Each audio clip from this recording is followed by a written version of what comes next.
सुनो दोस्तों, ये कहानी है उस दौर की जब इतिहास बदल रहा था। पेश है ग्रेनाडा की वो दर्दनाक दास्तां।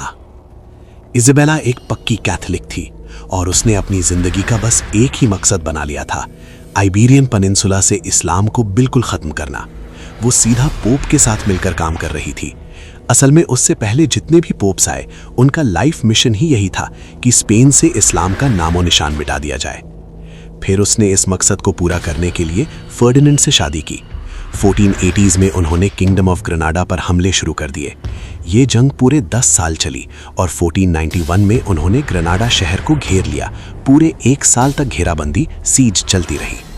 ग्रेनाडा का किंग था अबू अब्दुल्ला, जो बेशक एक कमजोर राजा था। वहां की आवाम सरेंडर नहीं करना चाहती थी, लेकिन कैथोलिक्स ने उनसे कहा, सरेंडर कर दो, हम तुम्हें चैन से रहने देंगे। इसके लिए कुछ टर्म्स ऑफ कैपिचुलेशन, समझौता तैयार किए गए। किंग ने लोगों को बताए बिना चुपचाप उन टर्म्स पर साइन कर दिए और सरेंडर कर दिया। शर्तें ये थीं, कैथोलिक राज मुस्लिम्स पर क्रिश्चियनिटी थोपेंगे नहीं, उनके मजहब और इबादत गाहों, प्लेसेस ऑफ वर्शिप से कोई छेड़छाड़ नहीं होगी। इन टर्म्स की बाकी डिटेल्स आप ऑनलाइन गूगल कर सकते हैं। Terms of capitulation 1492। Long story short, king ने ग्रेनाडा शहर कैथोलिक्स के हवाले कर दिया। एक दिन मुस्लिम सुबह उठते हैं तो देखते हैं कि क्रिश्चियंस की आर्मी ढोल नगाड़ों और जश्न के साथ शहर में दाखिल हो रही है। लोग दंग रह गए, ये कैसे हुआ? हम तो मरते दम तक लड़ने को तैयार थे।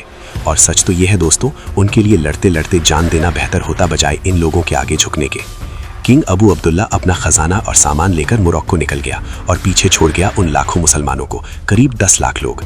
अब वो बेचारे कैथोलिक राजा रानी के रहमो करम पर थे।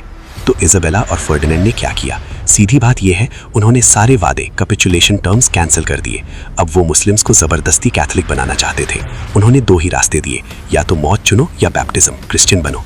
उन्होंने जूइश लोगों के साथ भी यही किया और बहुत से लोग मारे गए। कुछ मुस्लिम्स ने लड़ते लड़ते जान दे दी, वो शहीद हुए, लेकिन ज्यादातर ने उस वक्त हार मान ली, ये सोचकर कि शायद अच्छे दिन आएंगे, कोई आर्मी उन्हें बचाने आएगी या फिर बाद में ऑर्गेनाइज होकर बगावत करेंगे। तो उन्होंने कहा, ठीक है, हम बैप्टाइज हो जाएंगे। आपको ऐसी इमेजेस मिलेंगी जहां मुस्लिम मर्द औरतों को घेरकर एक फाउंटेन के पास लाया जा रहा है और कैथोलिक प्रीस्ट उन्हें बैप्टाइज कर रहा है। आज भी अगर आप ग्रेनाडा के उस कैथीड्रल में जाएं जहां फर्डिनेंड और इज़ाबेला दफन है, वहां उनके स्टैचूज हैं। इज़ाबेला के स्टैचू के नीचे एक तस्वीर है जहां बुर्का पहनी मुस्लिम औरतें हैं और एक प्रीस्ट उन्हें बैप्टाइज कर रहा है। इसके बाद इन लाखों मुस्लिम्स को इंक्विजिशन नाम की एक इंस्टीट्यूशन के हवाले कर दिया गया। ये सब करने वाला आर्चबिशप था सिस्लेरोस, जिसने जबरदस्ती सबको कैथोलिक बनने पर मजबूर कर दिया।